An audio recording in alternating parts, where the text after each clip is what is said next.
নমস্কার বন্ধুরা, আজকে আমি বানাবো রহর ডাল দিয়ে ভেন্ডির বড়া। তার জন্য কী কী উপকরণ নিয়ে নিয়েছি দেখো। রহর ডালটা ভিজিয়েছিলাম, এখন আমি মিক্সিতে দিলাম, পেস্ট করে নিব। এটার মধ্যে দিয়ে দিব 2টা কাঁচা লঙ্কা আর অল্প সামান্য পরিমাণে আদা কুচি। আদা কুচিটা দিলে খেতে যে বড়াটা টেস্টি হয়। ভেন্ডিগুলো ভিজিয়ে রেখেছি, একটা একটা করে ভেন্ডি আমি সামনের দিকটা পিছন দিকটা কেটে নেব।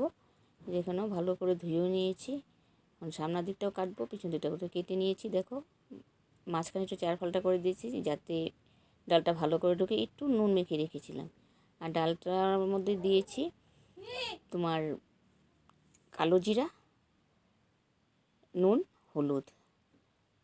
ভেন্ডিগুলোকে আমি একটা একটা করে মেখে নিলাম ডালটার সাথে। কড়াইটাও বসে দিয়েছিলাম, তেলটাও গরম হয়ে গেছে। এখন আমি একটা একটা করে ভেন্ডি দিয়ে দেব তেলের মধ্যে।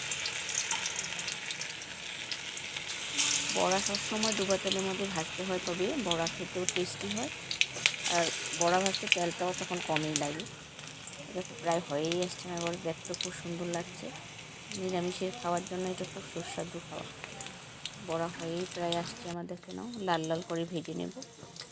এক সাইড লাল লাল হয়েই গেছে প্রায়, এখন আমি উল্টিয়ে দেবো বড়াগুলো। এই সাইডটাও ভালো করে ভেজে নেব।